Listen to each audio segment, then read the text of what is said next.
I can't hear you anymore, sir. Good afternoon, good evening to everyone watching at the moment. We want to welcome you to this live update. And here with me in the studio, I have a wonderful man of God who is so dynamic in the place of worship, and the Lord has been using him all over. Just before I invite the man of God in, I want you to just listen to this intro as we come back again.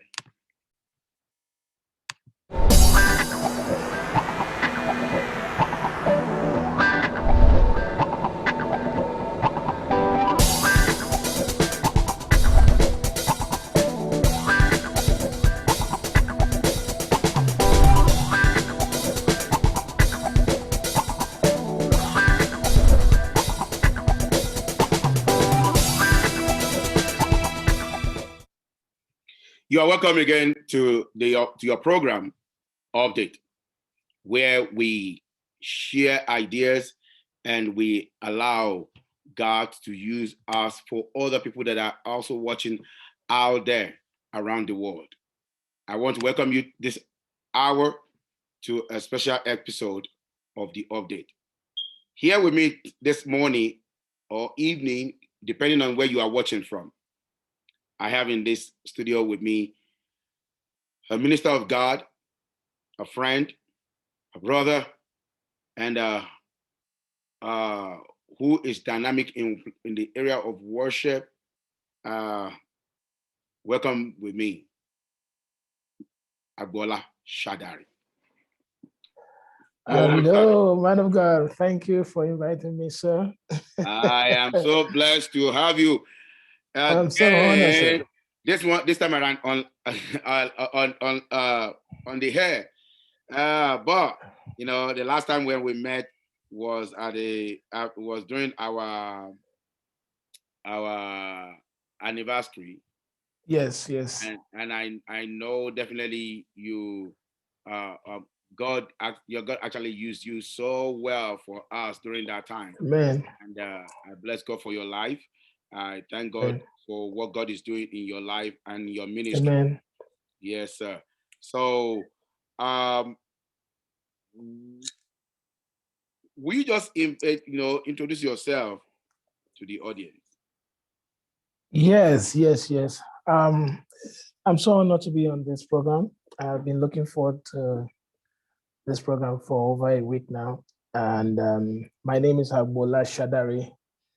I'm from Nigeria. And presently I live in two countries at the moment. I live in Germany and I live in America. And I'm a minister of the gospel by the grace of God. Amen. I just want to thank God for your life and for what God is using you for around the world.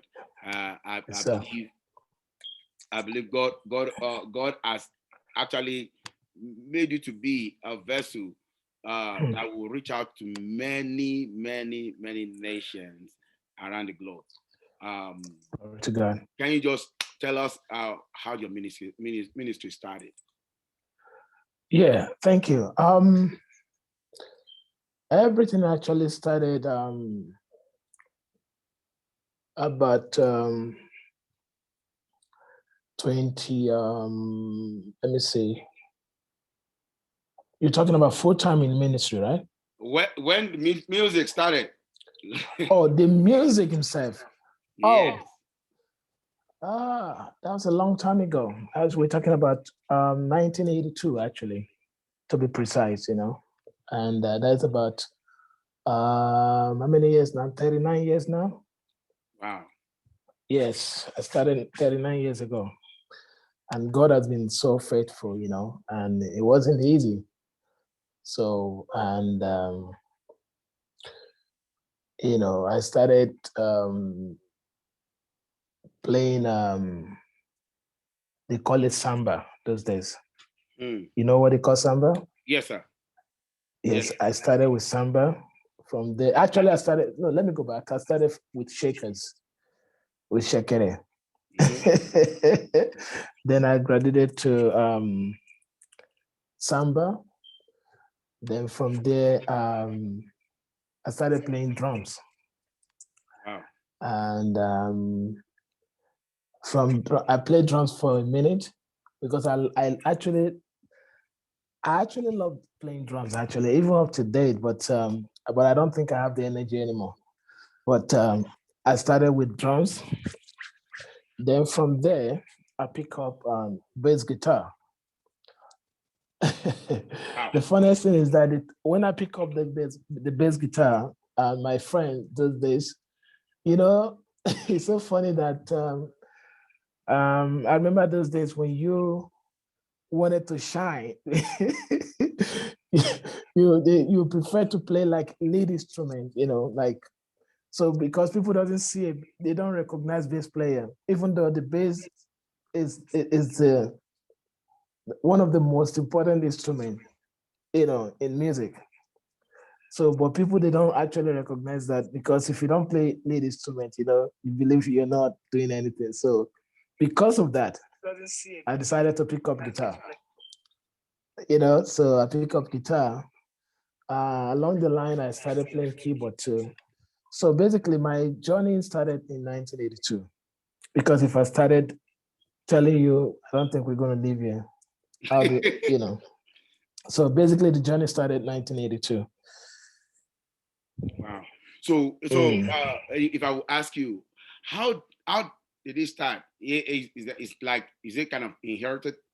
Did you inherit it from the parent, or you somebody motivated you to get into it, or you just started from the choir, or maybe you started from the church, or you went into the music, or you find somebody that actually get into music on it? To be honest with you, none of my parents, none of them play instrument, and I don't think any of maybe my grandfathers. I I don't think none of them play instrument. I'm not gonna lie to you. So it's not something that I actually inherit from anybody. So, and that's the reason why I can't say much about. Because to be honest with you, I tried to ask my dad one day. That was a long time ago.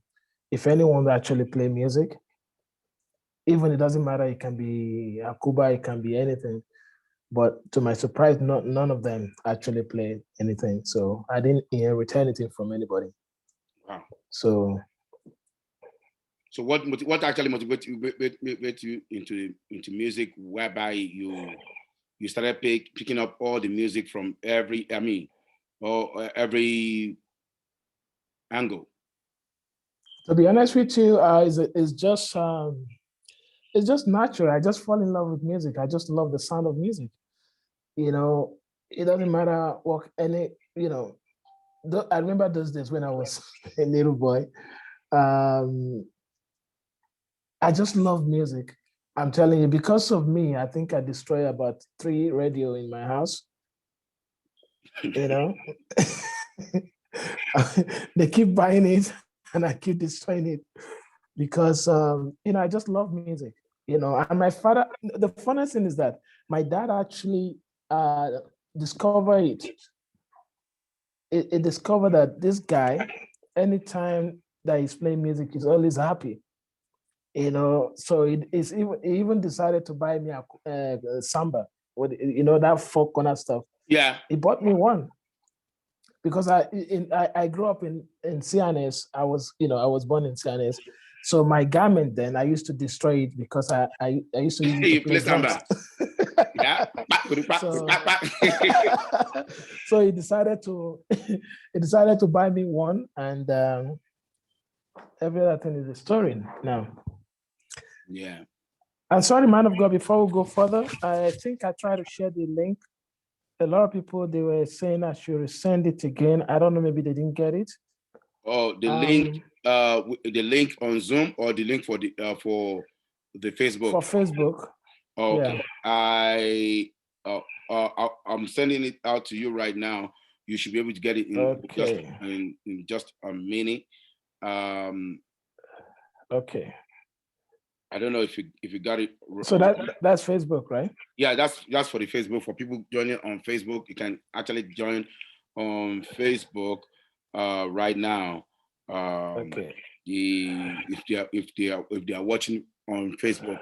Okay. Also they can, whoever cannot join on Facebook, if you still want to come on Zoom, yeah, we have to be mute their Hold on. I think I might be able to send it to them on Messenger. What do you call that thing? Facebook Messenger. Yes. That's what I'm doing now. Yeah, so I just sent you those links, so you can just get them on Facebook so that you can join us. Yes. Now let's go back to what when did you actually get into professional music itself? Oh, actually, I got into professional music earlier of my age.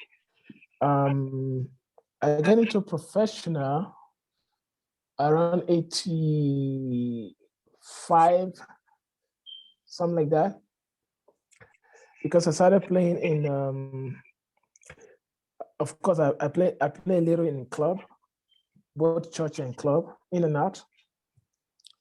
And I only go to play the music in the club because then they allow us to play the kind of music that we love to play. You know, those days you can't play even as simple as reggae. When you play it in church, they will tell you, "Oh, Onyagi," Yes. you know, it's secular. So I started playing professionally 85.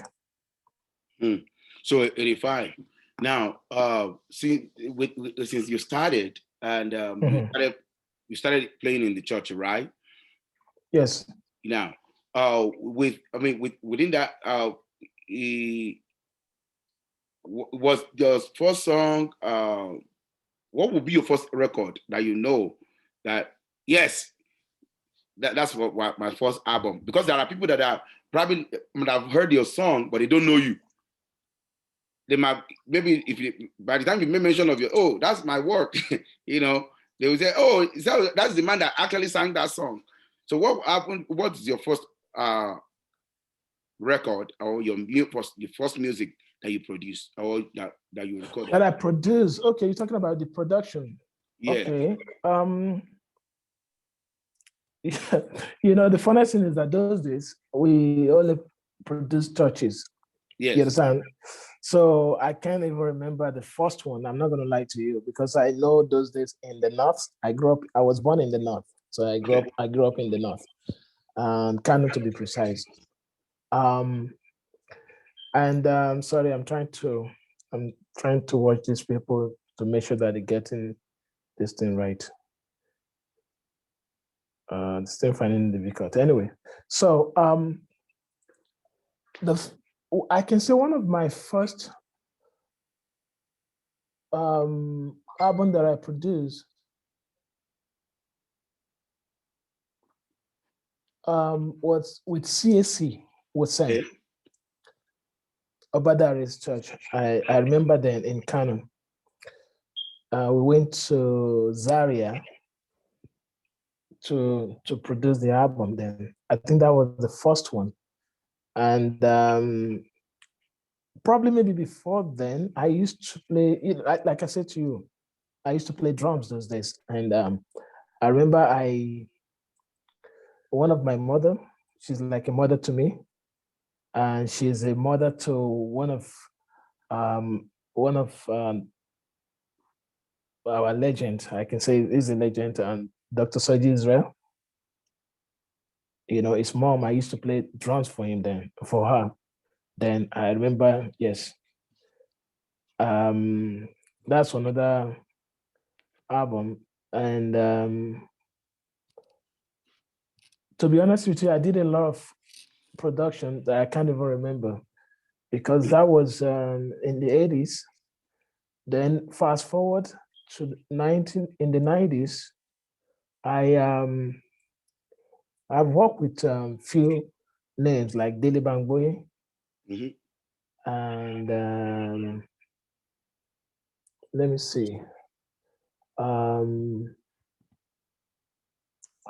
few names, man, like Alexo. Those are secular though. Wow. And Laurie Okote. Mm-hmm. That's Chris Okote's sister. Sisters.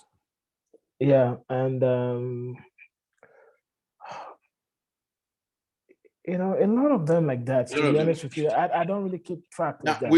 with the experience that you have, with the experience that you Yeah. have in the in music, Mm. now I realize, when people record music back in the Western world or in an advanced country, let's just put it that way, in advanced Yes. country, their music, they believe their music is secured. Mm. There is less of a privacy, piracy on their Mhm. music. Meanwhile, in Africa or in the country when you started, what are the Mm. challenges that the musicians face at that time, even up to this moment, regarding copyright and piracy of songs? Yeah. To be honest with you, I know little about that because I left Nigeria. I left home 2001, and before then, we'll be having these challenges about piracy and all that. I remember that was the time, to the point that the music industry was so funny then. You have to fight for yourself then. Mm, Is it that you agree with them, or you don't even you don't even make any money out of your music? mm, You understand? And um, it was tough. I don't know how they do it these days because for a minute I've never get involved in anything in Nigeria like that concerning maybe production and everything like that. But I believe the piracy is still huge in Nigeria because let me go back a little bit. There was a day I was after my album when I released my first album. Um, the label that I signed with, they did not actually push my music the way I wanted them to mm. do because I choose them because I was thinking, sorry, I'm still gonna go back to the piracy, whatever. Yeah. So I choose them because I believe it's a gospel label because it's a decross. Mm-hmm. It's called decross. Yeah. And there's another one at the other hand called Kenny's Music. Mm-hmm. You know, I remember when I supposed to actually sign with Kenny's Music, but I was thinking because they're secular, and I don't want to do anything with secular, people. I just wanted to stick with the gospel because I've already made up my mind. Now, when these people didn't actually do me well, they didn't push the music, no video, nothing. Even though I won an award with the music, I have to go back to another label called, is it Premium? I forgot their name. But these people, you know what they do? You do a song and they buy it from you. Mm. You understand? Yeah. These people, I believe they are one of the people that pirate people's music then, because nobody will hold you. You can't call police. There's no law that guided it to say, okay, you know what? Why are you doing this to this guy? They will find their way out of this. So to control the piracy then, it was so tough. You understand? It was so tough that to the point when you do your music, it's like you have to go to them and say, guys, I just released new album. So what's up? So Come what they're on, gonna sell it. ask is no, they will ask you for the jacket, for the sleeve, for the cover, because they know they're gonna reprint it. So you guys have to, is it that they pay you off? Is it that they give you like 500,000 naira those days? And guess what? This guy they might make 20 million from your album. But you can, so the piracy stuff was tough in Nigeria for musicians. And I believe up to date, I'm not too sure, but I believe up to date because people still, they will tell you that, I don't care who you are in Nigeria. As soon as you release your album, you still need to go to Alaba to go and hold meetings with these guys. You understand? So the piracy stuff is a real challenges in Nigeria. So but thank God for internet right now. So right now you can sell your album, you can sell your track on iTunes and CD Babies and all the Amazon and everything. But in terms of the piracy in Nigeria, it's really really difficult. I believe people are still fighting they're still fighting it. So it's really really tough. Now, when you look at that, what about the challenges that we face, in the to match up with other musicians? As a musician, you sing. What about in the church? How were you accepted in the church with your music? Number one, Nigeria is already advanced before in a little advanced when I left home.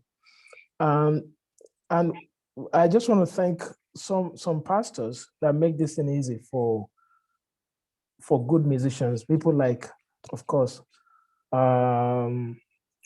people like Pastor Paul, people like Chris Okoche, people like Pastor Tunde Jordan, people like, those people makes people understand good music. So for me, when I decided that this is what I'm going to do, and the anointing make the difference, the anointing make the difference. So I was accepted for some reason, probably maybe, because late 90s, things started shifting, So when you do good music, people acknowledge it. If you're anointed, people acknowledge it. They know that you're anointed. And for them to accept it then was not really so difficult. And for my kind of music, if I understand your question, for my kind of music, yes, sir. It didn't take me so long because I remember 1994. That was my first solo ministration in Monson Center. And I was surprised because Baba Adeboye was there. That was the first time I met him. So I remember after my ministration, after the first song, I think it was three of us, me, myself, Uncle Panam Pasipo, and Pastor Kunle Ajayi. It's three of us. And after my ministration, Pastor Adeboye asked them to tell me I should do one more song. You understand? And this was, excuse me.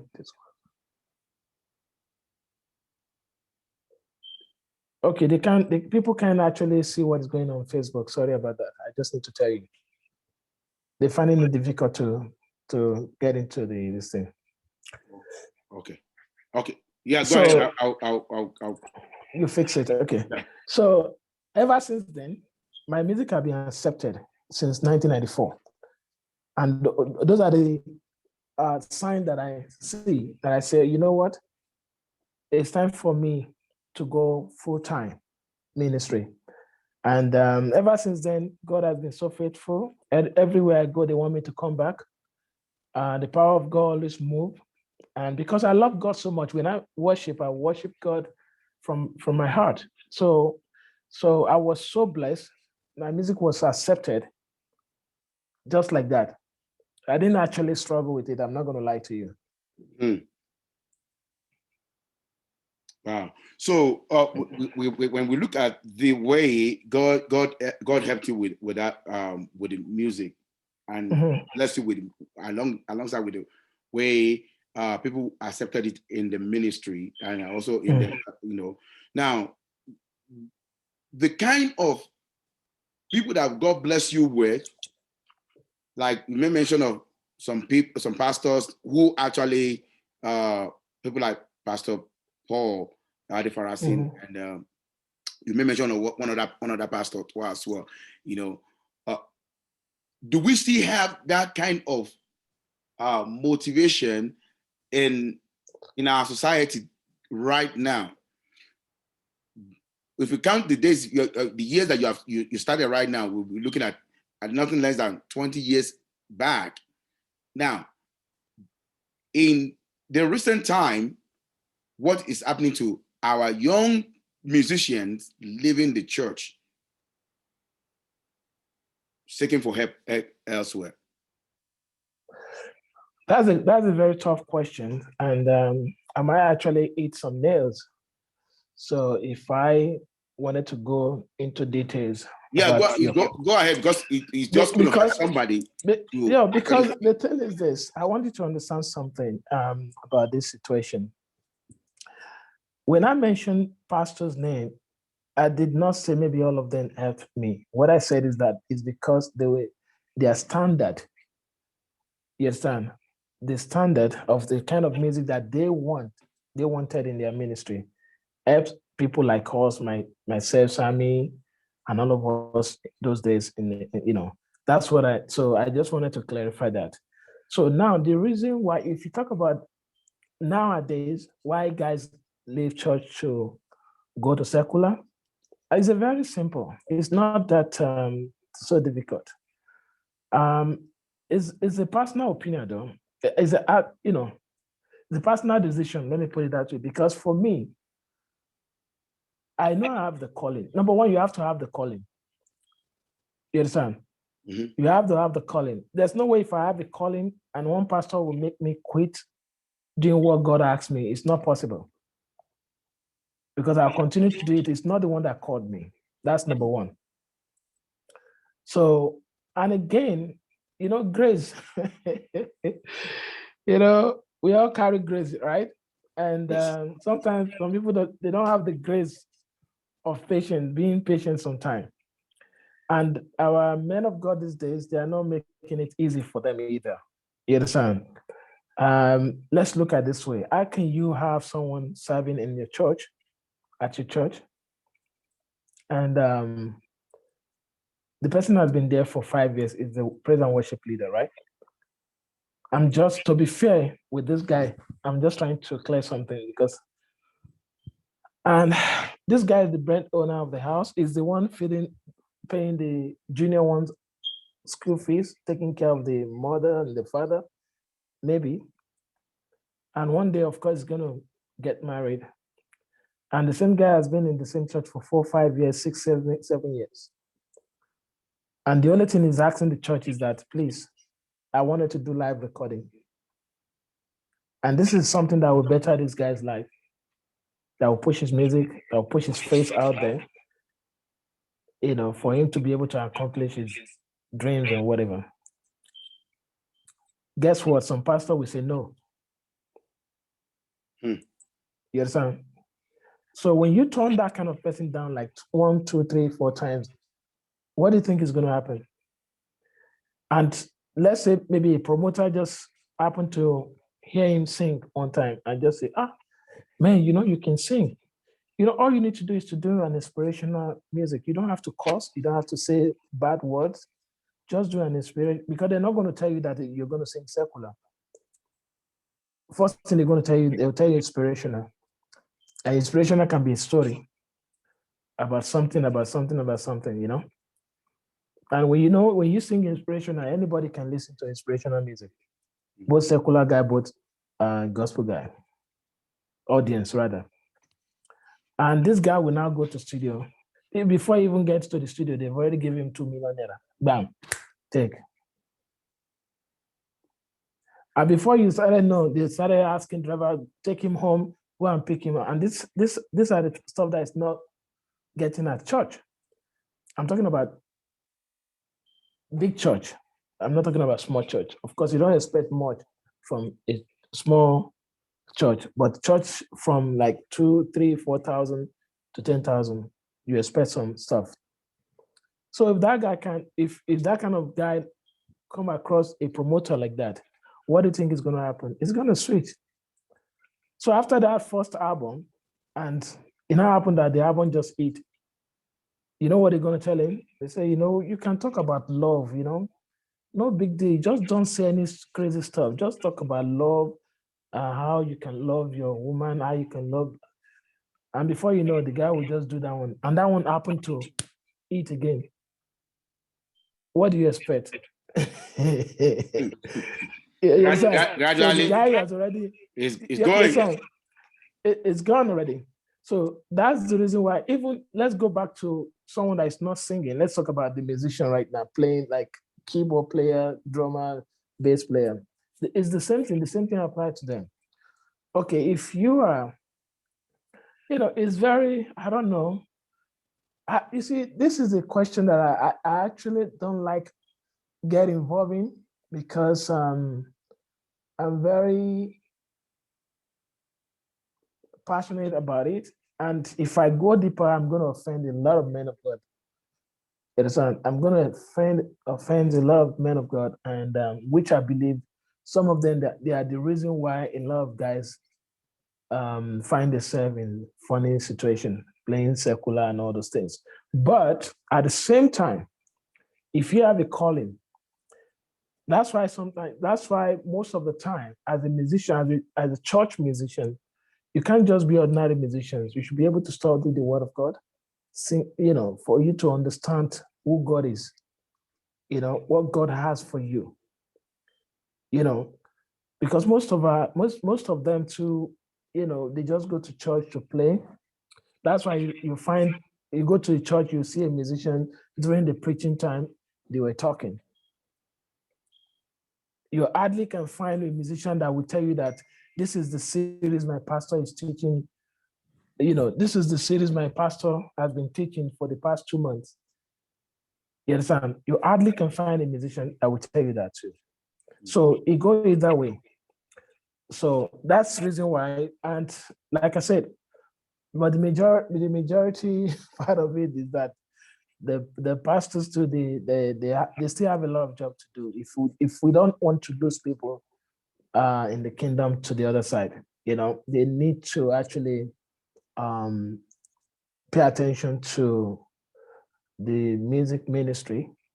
They need to pay attention to it because, come on, it's not easy. Places like Nigeria, I mean, we that we live in a Western world, is a different scenario. You understand? Because as a musician, you can still find a work in America. I know few guys that they are into IT. You understand? And they're still musicians. So if you're into IT in America or in England, which means you're still making good money. So even if your pastor is doing whatever, you don't care at that point. You just want to serve God. You understand? But Nigeria, that they don't even, it's not that maybe they have an investment that they can lie on and say, okay, if my pastor doesn't do me well, my business is going well, blah, blah, nothing to fall in. So it's going to be difficult. So if someone like Davido now say, hey, I need a bass player, you will see a church bass player that will run them, you know, that will run for the job. You understand? That's the reason why we're losing a lot of people in the kingdom, especially talent, not even music, other aspect too. You know, so I don't know if I answer your question. Yeah, and I think some of these things that I was asking somebody last time, and Yes. about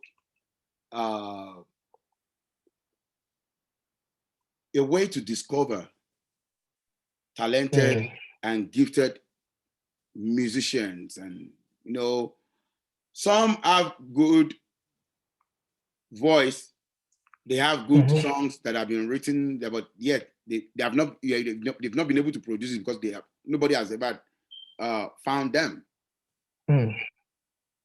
I believe everybody, all the celebrities that we have right now at the top, at the market right now, they have opportunity to get there, to get the platform, and maybe somebody help them, uncle, brother, ministers of God, or friend out there, help them and saw the gift in them and help them out.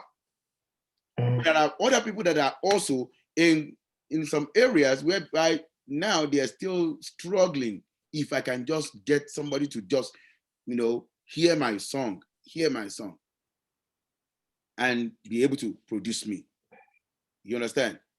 So what will you say to those people? Because last time I asked a question and said, platform like The Voice, American Idol that they used to do here, instead of, Nigeria, they're showing all those kind of big brothers, Nigeria, all those kind of things. And they that to some people, it glorifies them. It helps some people, that, but in the kingdom, yes, how do we see something like that being pronounced, being out there? You understand? It's just only maybe one or two people just doing it, or maybe a couple of people doing it. Why can't we just have people that will promote, people that will give them good platform, that they can come and also exhibit their own gift to as well, like the way they do Big Brother Nigeria, Big Brother, or the Voice and every other thing that they do. Yeah, the problem is this. I'll tell you something. Gospel in Nigeria, everybody's still trying to push themselves. It's not like when you're doing secular, when people will just hear you, even ordinary, a Muslim or anybody can decide to pump money into your music. You understand? But when it comes to gospel, it's very difficult, and people are so selfish back home. I'm sorry to use this, whatever. People are so they are so. Let me tell you something. For me, I like to promote upcoming guys. Like if I see you on Facebook, if you're playing guitar, I try my best to go there to type something well done, blah blah, just to boost that person, and it's one of the things that I'm planning to do. I'm still looking for partnership because there's a lot of talent in our country that, but because they don't have the means of even getting to studio, some people, do you know how many good music? Sometime on YouTube, I'm like, who is this guy? But guess what? He doesn't have video. And sometimes, yeah, maybe just finally look for a way to do one small video. Who is going to push the video? Guess what? Because they don't know him. Sometimes it's not about the gift in Nigeria anymore. It's not about the gift anymore in Nigeria. Right now, it's about who you know. So if anybody, for me, I would have loved to start something like that, to discover talent, to encourage people, like giving some. I think one of this young man is trying to do one. What's his name again? Tim Godfrey or something like that. I think it's that young man is trying. I think I saw one clip like that. I think he's trying to do something like that. I think he's the only. I saw the same thing too, and he's doing. How I wish I can get him on this platform so that we can talk about him too, about it too as well. One thing I look forward to see in people like that, just like, yes, he's doing well. Like if Tim Humphries is doing it, and I pray God will give him grace to be able to make it get bigger. People should see that. Every other musician should see that and see how we can actually promote more people. It will see that as a kind of a gift that God has given to you, and a pride that, thank God has used you to also raise another giant, or another person glorifying God. You understand? So that's just one of the things that I see, that probably the musician. Do we actually have do we have musicians, gospel musicians? Are they actually unite at all, or do we just everyone just doing their own thing? I'm sorry to say, it's just like pastors. It's the same way, everybody just doing their own stuff. There's no difference between the pastors and the musicians. They are not, I can tell you, they are not united at all. They're not united. And can you blame them? Not really. Because of what is going on in the country. When you are, if you are the head, you have to live by an example. So when people started looking at you, it doesn't matter. Maybe it can be a musician, it can be usher, it can be anybody, it can be, they will know that, oh, this is how we're supposed to be. We're supposed to be united and all those things. So, and that thing has been the problem in Nigeria, because this one wanted to say, oh, this is my guy. You see, I don't want to mention his name, but that's how they behave, you know, no, this is my own guy. They don't come together as one. And that's why they are not winning. That's why they're not winning. If you look at Americans, you see all those young upcoming and the other ones. Before, they too have that problem before. I'm not gonna lie to you because I know a lot about these things. But later on they get it together, you know. But in Nigeria, they're still trying to they're still trying to they're still trying to figure it out how to, because if I like I just told you, if any young man called me, asked for my number, I give them my number because I know they want to discuss something important with me. It's not easy to give my number out like that. You understand? I'm not saying I'm God because I'm busy. I'm very, very busy. In the next 15 minutes, now I have to jump out of this program and start the other program. So I'm so busy every day, but I still find way to pay attention to them and to encourage them, to give them advice and all those things, which some of my colleagues they can't do. The moment they ask for your number, they will think maybe, who are you to ask for my number? Who are you? So imagine someone like that behave like that. So that other guy, by the time he gets to his own level, he's going to behave the same way. You understand? So that's the problem that we have in gospel industry. So the musicians, they are not, I'm sorry, maybe I'm wrong, but they have to prove me wrong though. Yeah.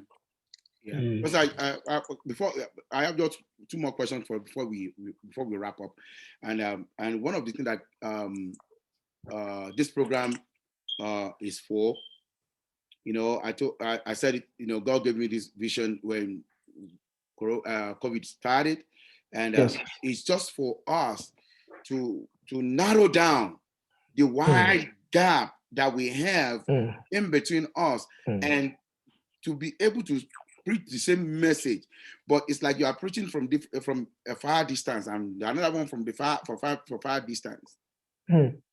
For every platform that you have, everybody, I'm talking to everybody right now.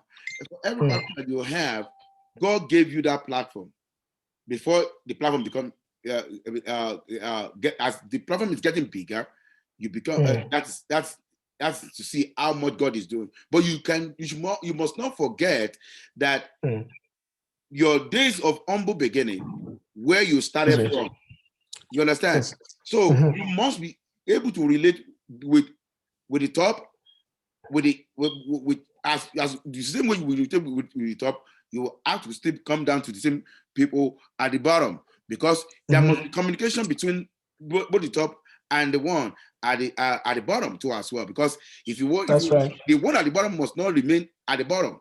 You have to find a way to elevate that person, and you are the tools in between that God will connect, use to connect both of them together. These days, what will you say? Is it wrong to have to be famous, to be called celebrity, and yet find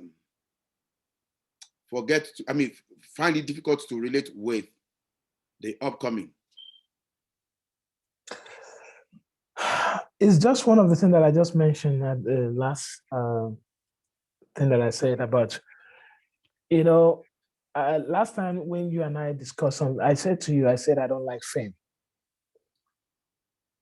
I say I don't like fame, and people think maybe I'm playing about that's it. I mean what I'm saying. You know, fame, unless God Himself actually want me to be famous for His own glory, yes, but if not that, I don't like it because some people they can't handle that thing that they call fame, being famous and all those things. Which sometimes when God put you in that position, there's a reason why He put it there. He didn't put it there for you to bring somebody down. You know, He put you there. He put it there for you to be an example, to be able to help others. You know, to encourage others. Position in this life. If you're famous, right? That's why not all fame. When people say they are famous, don't you have to check their background? You have to check what they are doing behind the door sometimes. Because when God promotes you by Himself, when God make you famous for His own glory, you will see the difference, the way the person will behave. Like you, man of God, I've seen you. I came to your church. I was at the church 2 years ago. I see the way you're running around. People will come to your church. They wouldn't know that you are the pastor. You are the sound engineer. Sometimes you are the usher. You are the unicorn. So you're running around like that. You understand?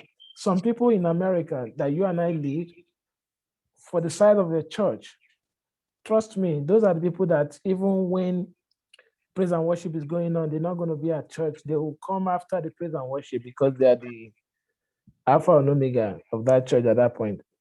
You understand? The same thing with someone when someone is famous, a young guy will say, "Oh, sir, how are you, sir?" Ordinary handshake that they won't give to that person. Ordinary handshake, they're not going to give to that person. And that kind of behavior, I don't know. I'm still trying to see why people behave like that because being famous doesn't make you better than anybody.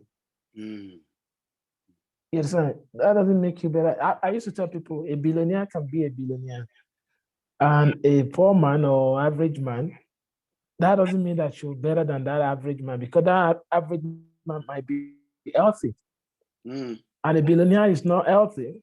He has so many sickness in his body. And tell me who is better now? If you look at it, is the average man. It's average, but it's healthy. A billionaire is a billionaire, but it's not healthy. So if you say you're famous, you know how many famous people carry diseases around, they have this, they have sickness, they have everything in their body. So what makes them think that they are better than upcoming artists? You know, and I watched a comedy today. That guy says something. The guy said it's better to celebrate a poor man than to celebrate a rich man. So for a minute, I'm like, ah, wait a minute. Because I tried to understand. So when he finished his sentence, you know what the guy says? He said, because the poor man, it's better you celebrate him because you don't know what is going to happen tomorrow. That guy can wake up tomorrow and become somebody. The rich man, you've already seen him there. So even if you celebrate him, anything can happen tomorrow. It can drop down. It can come down from what you understand. So being famous doesn't make you. I don't think you're better than any other person. It's a bad habit when you up there and you don't encourage upcoming artists. You don't encourage them. They want to call you. They can't reach you. They wanted to say hello. You don't want to even answer them. They wanted to seek your advice for something. Why do you think you're on top there? Why do you think God put you there? That's my question. Why do you think God made you famous? Do you think it's for you to brag or to bring other people down? No, that's not the reason why. There's always a reason. When God does something, there's a reason for it. When God make you a billionaire, there's a reason for it. You understand? Yes. So it's a bad habit when you are up there and you're looking down on upcoming artists. It's a bad behavior, bad idea, in my own opinion. Yeah. Last question for you, sir. and that has to do with your, how do you balance your family with your music, with your the way you travel, everything, you know, you how do you balance the family with it, with this, in just few words? Forward. Um, it's not easy. I'm not gonna lie to you. When you say balance, it's not easy because sometimes, you know, leaving my family for even a day is very difficult for me. You know, sometimes my kids they want me. I remember there was a time I traveled. My last born was it just went off. He refused to eat. They ask him, "What do you want?" I want my daddy. So I find a way. Ah, I don't want to lie. I need to find a way to tell you the how I actually balance this. Actually, this Corona time I can explain. But before Corona, to be honest with you, my wife she's just amazing. She's very understanding. And the funniest thing is that we're both into the same profession. And because she is doing well in Europe here, because she always busy, she teaches, she has like two big choirs and all that. So we just find way, you know. Ah, it's tough. I'm not gonna lie to you. It's really, but Corona makes it easy because right now we are both in the house. So whatever we do, we still see each other. But before Corona, it wasn't easy because when I travel, I have to leave the kids with her. Sometimes we both travel at the same time. So we have to use the babysitter sometimes for 3 days, which is not actually easy. So it's not that easy. I'm not going to No. lie to you. Let me just put it that way. It's not easy. Well, I believe God has been helping you out in every area, most especially to take care of the family on your take care of your family for you as well. Uh, Yes. I know God will continue to sustain you. God will Amen. continue to uphold you, and the mission that Amen. God, assignment God has given to you, you will not fail, sir. In the mighty name Amen. of Jesus, I will let you Amen. go right now because there are people of God. Join me and Agboola Shadare come July 4th, where we're going to be praising God together again. Amen. I look forward to that, and God will make it Let them happen. know it's going to be live, though. It's going to be it's going to be live, so you got to get down to Utah to To get that. Utah. Get down to Utah, and also Amen. I pray God will bless you in the mighty Amen. name of God. Bless your Amen. family. I really thank Amen. God for your life and Thank you, sir. for what you have been doing. Thank you so much Thank for you. coming on this Thank program. you for having me. Next week I have in the house Apostle Bangbola, Alexandra Bangbola, who will be sharing his testimony with us next week. I want you to make sure you just log in and join me as I also check with Apostle Bangbola. You will definitely like to have him around. You want to hear his testimony, his conversion story.